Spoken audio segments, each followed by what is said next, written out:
have one.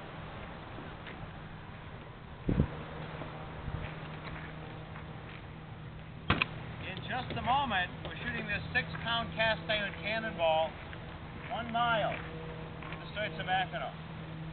And we're hoping in the next few minutes these windsurfers come by here. We have intelligence indicating they are feu de bois. They are illegal fur traders. They have no license. So what do you say we shoot at them? Do it! You're trying to get the redcoats kicked out of here for good, aren't you? Well, would you like to pass this around and take a look at it? That's an actual 6-pound ball. And looking at it, there's an average a mile. Big wall where the cables come down. So we'll shoot that far. But accurately, more like a 1/4 mile. Shooting at a target, maybe the size of that blockhouse, maybe a bit bigger. At a 1/4 mile, you could consistently hit it. But you had to get on target. Take 2 shots, and you get on target, you had a screw in the back. Here's the lower of the cannon barrel. Turn the gun left to right, and then once the crew had it on target, they could lock it in what's called a battery, kind of a position that would hold that aimed position. It took 15 artillerymen. There'd normally be a limber, a wagon for the ammunition, and it was pulled by horses. The gun alone weighs 1,800 pounds, the carriage and the barrel. And again, this is the biggest gun they had at Michilimackinac. But mainly, this was a fortified fur trading coast. The fort sits on the water. This is I-75 of the 18th century.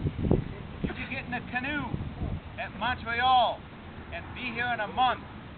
Anybody want to try it? And the military here at the fort were policing and overseeing the collection of fur. So yes, we fire cannons, often to greet fur traders from the west in spring with a cannon salute. We greet merchants coming from Montreal, Albany in spring with a salute from the cannon.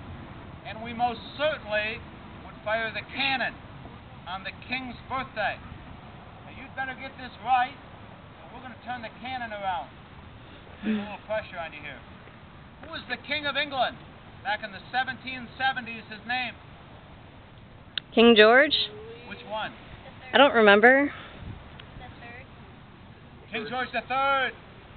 By grace of God, King of England, a cheer for the King.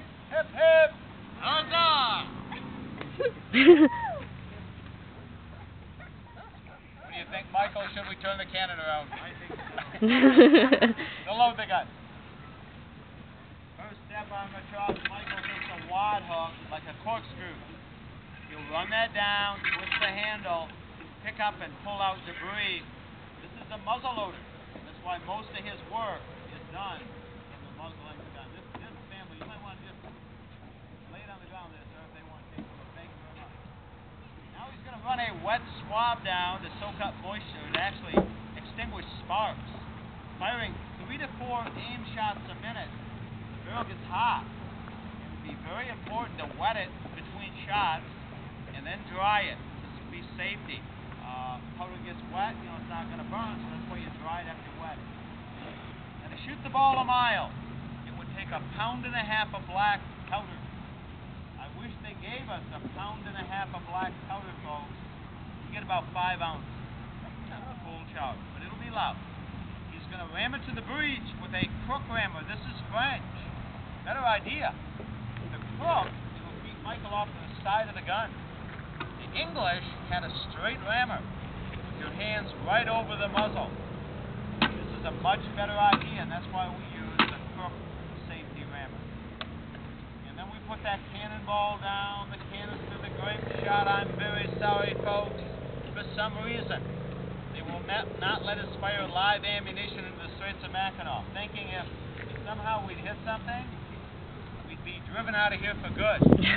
And you thought you got rid of the redcoats after the War of 1812. I don't think we'd be around for the Bagattaway game next. With a musket firing at 4:45 in the center of the fort by the flag. Now we're going to set a fuse. Michael takes a pick like a big brass nail, runs it down and picks a hole in the powder bag, then sets a fuse with black powder. They'd actually have a quill, pack powder in the quill. The gunner could simply pick and prime all in one step. And when you fire the gun, it would recoil, backing up, and so you had to stay to the side of the gun. I have a holder called a linstock. In the end of the linstock, if you can see that cotton cord, it's called slow match. It's soaked in saltpeter, one of the ingredients of black powder. Now in the 18th century, you don't have a match, you don't have a Bic lighter, but you did have flint and steel and charred or burned tinder cloth.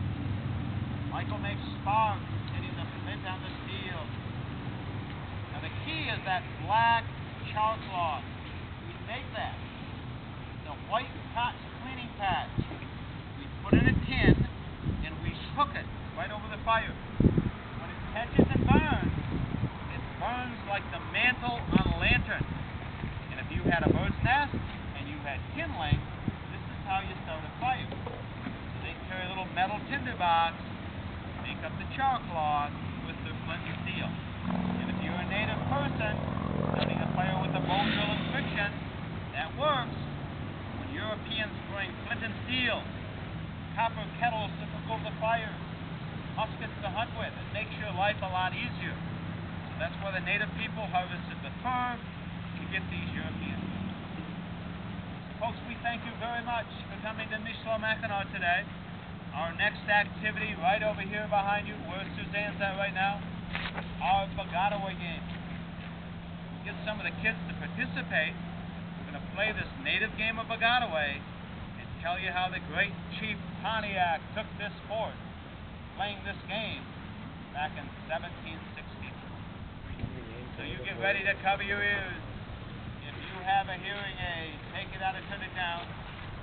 We will fire this for the very unpopular King George III.